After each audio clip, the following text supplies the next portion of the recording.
Ang nakaraan, pinagtapat ni Don Rafael kay Mr. Lee ang katotohanan kung ano ang nangyari sa kanyang negosyo habang wala ito sa bansa. Kaya naman sa mga oras na mapatunayan ni Mr. Lee ang lahat, hindi siya magalangan na tanggalin sa trabaho itong si Manager Kim. Mula sa ibang bansa ay dumiretso na itong si Mr. Lee sa kanyang restaurant. Palihim niya itong ginawa para naman hindi makapaghanda ang mga tauhan nito. Good morning, Sophie. Ang aga naman yata ngayon ha. Good morning din sa iyo, Sebastian. Ganito talaga ako maagang gumigising lalo na kapag sa trabaho ako O siya nga pala, pagkatapos nating mag-almusal, pupunta tayo doon sa trabaho mo, okay? Talaga ba, Sebastian? Matapos nilang kumain ay sinamahan nga ni Sebastian ang dalaga samantalang nagtungo naman itong si Don Rafael sa kanyang opisina.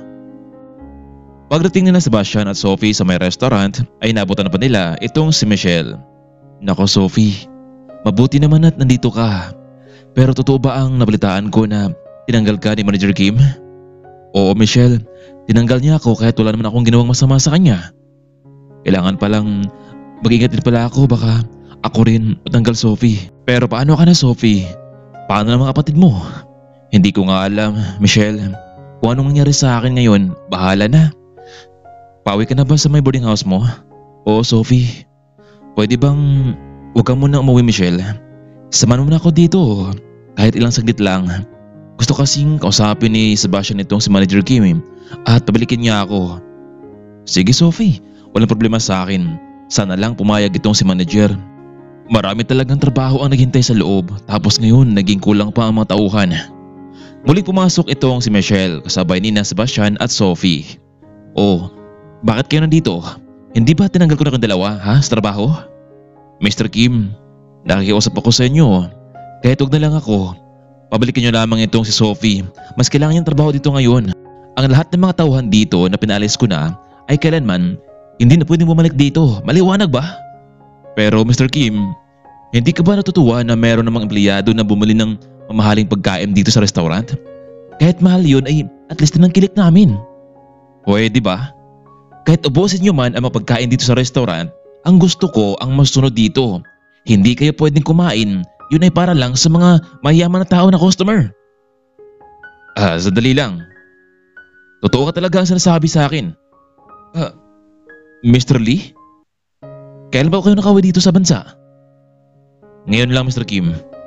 Alam mo, totoo nga sinabi sa akin Hindi ko alam na ganito pala ang magtrato ng isang manager na katulad mo. Bakit pinagbabawalan mo na kumain ng mga tao dito? Isa pa, tinanggal mo pa ang mga empleyado na malaki ang tulong sa kumpanya. Mr. Lee, masyado silang pasaway at hindi marunong sumunod sa akin. Pasaway na ba ang tawag doon na gustong kumain ng mga mahaling pagkain dito sa kumpanya? Alam mo, nagsisi ako kung bakit pinagkatiwalaan kita sa lahat dito. Isa pa, masyadong mahal ang mga pinagagawa mong presyo dito. Hindi ito makatarungan. Mula ngayon Mr. Kim, maghanap-hanap ka na ng bagong mapasukan mong trabaho dahil tanggal ka na. Pero Mr. Lee, huwag naman ganun. Matagal na ako sa kumpanyang ito. Kung papalisin mo ako dito, sinong papalit sa akin? Paniguradong mas lalo lamang babagsak ang kumpanya mo. Mababa nang ang kita dito, samahan mo pa ng mga walang kwentang tauhan. Alam mo Mr. Kim, wala akong pakialam kung babagsak ang kumpanya ko. Ang gusto ko lang, maging maayos ang trato sa bawat isa. Kaya ikaw, umalis ka na dahil hindi na kita kailangan pa sa kumpanya ko. Pero Mr. Lee, wala nang ibang papatol pa sa pinapasahod mo sa akin dito. Ako lang, kaya kukunin mo pa rin ako bilang manager.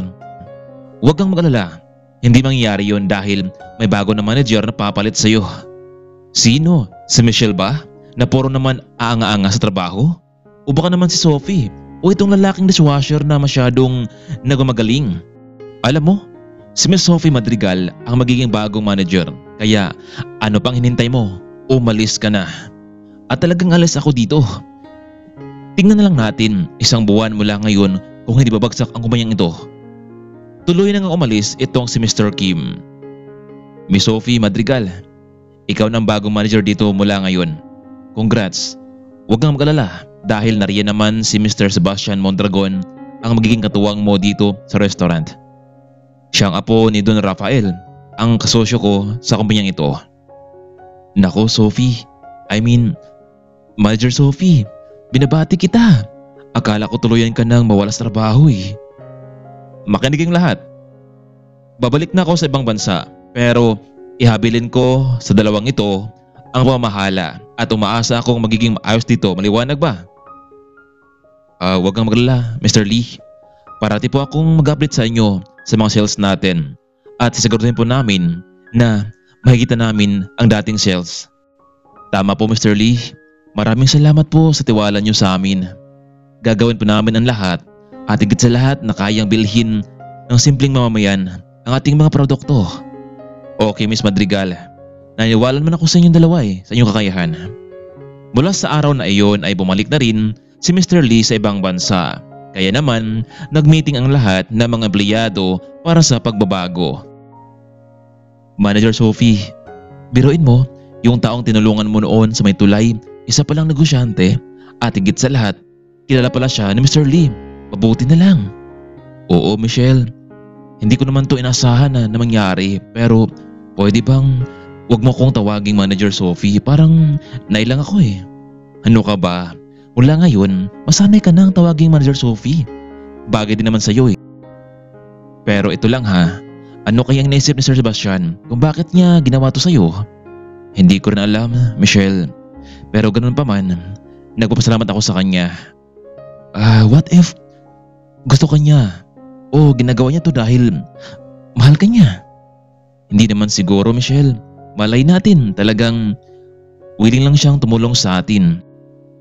O siya, narinig naman natin di ba kanina ang mukhain ni Sebastian na babaguhin natin ang bawat presyo ng mga pagkain?